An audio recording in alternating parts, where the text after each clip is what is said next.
আসসালামু আলাইকুম এভরিওয়ান। আজকে একটি মজাদার রেসিপি থাকছে, সেটি হচ্ছে ইলিশ আলু বেগুনের ঝোল। এই রান্নাটি এক একজন এক একভাবে করে থাকেন। কেউ হয়তো বা আগে মাছটা একটু ভেজে নেন, আমি না ভেজেই আজকে রেসিপিটা করছি। এখানে আমি প্রথমেই দিয়ে দিচ্ছি 1 চা চামচ পরিমাণ হলুদ গুঁড়ো, 1 চা চামচ পরিমাণ লবণ, দিয়ে দিচ্ছি 1 চা চামচ পরিমাণ মরিচ গুঁড়ো, দিয়ে দিচ্ছি 1 চা চামচ পরিমাণ ধনিয়া গুঁড়ো। তারপর দিচ্ছি 2 টেবিল চামচের মতো পেঁয়াজ বাটা। তো সমান সমান করে 2 টেবিল চামচ পরিমাণ পেঁয়াজ বাটা আমি এখানে ব্যবহার করছি। তারপর দিয়ে দিচ্ছি 1 চা চামচের মতো আদা রসুন পেস্ট।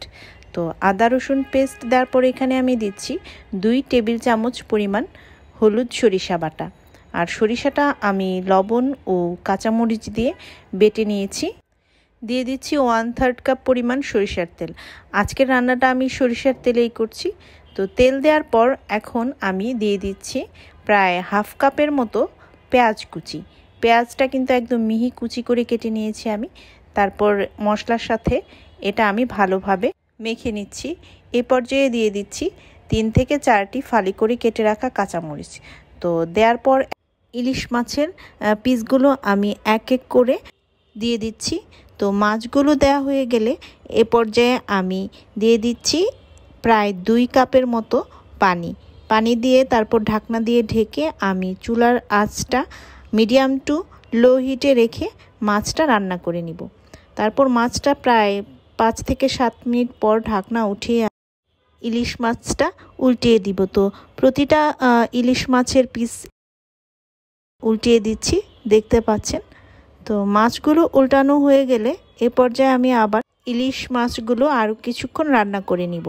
এখন কিন্তু আমি আর ঢাকনা দিব না, ঢাকনা খোলা রেখেই মাছটা চুলার আঁচ মিডিয়াম আঁচে রেখে মাখা মাখা করে নিব।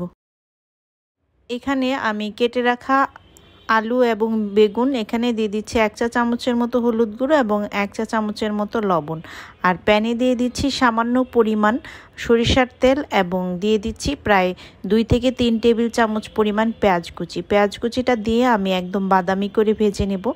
এখন দিয়ে দিচ্ছি প্রায় হাফ চা চামচের মতো আদা রসুন পেস্ট। তো আদা রসুন পেস্ট দিয়ে কিছুক্ষণ ভাজা হয়ে গেলে এখন দিয়ে দিচ্ছি আলু বেগুন দিয়ে সব কিছু একসাথে আমি মিশিয়ে নিচ্ছি। তো মেশানো হয়ে গেলে এখানে আমি দিয়ে দিচ্ছি একদম সামান্য পরিমাণ পানি, এবং পানি দেওয়া হয়ে গেলে এখানে ঢাকনা দিয়ে ঢেকে আলু এবং বেগুনটা রান্না করে নিব। মাঝখানে ঢাকনাটা উঠিয়ে আলু এবং বেগুন একটু নেড়েচেড়ে দিতে হবে।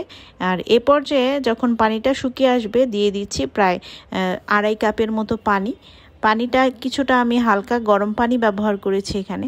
তো পানি দেওয়ার পর যখন আলু এবং বেগুনটা প্রায় সিদ্ধ হয়ে আসবে, ইলিশ মাছের উপর আলু বেগুনের ঝোলটা দিয়ে দিচ্ছি। দেওয়ার পর ভালোভাবে নেড়েচেড়ে মিশিয়ে দিতে হবে। তারপর যখন বলক আসবে দিয়ে দিচ্ছি 1 চা চামচ পরিমাণ ভাজা জিরা গুঁড়া। তো জিরা গুঁড়া দেওয়ার পর ভালোভাবে মিশিয়ে আমি ঢাকনা দিয়ে 2 থেকে 3 মিনিটের মতো কিছুক্ষণ চুলায় রাখবো। তারপর ঢাকনা উঠিয়ে দেখা যাবে এটা সার্ভ করার জন্য রেডি হয়ে গিয়েছে। বেগুনটাও একদম গলা গলা হয়ে গিয়েছে। আমি বেগুনটা একদম গলিয়ে ফেলি, কারণ বেগুনটা গলে গেলেই স্বাদটা অনেক ভালো লাগে। নতুন কোনো রেসিপি পেতে চ্যানেলটি সাবস্ক্রাইব করে রাখতে পারেন। সবাই ভালো থাকবেন, আমার জন্য দোয়া করবেন। আল্লাহ হাফেজ।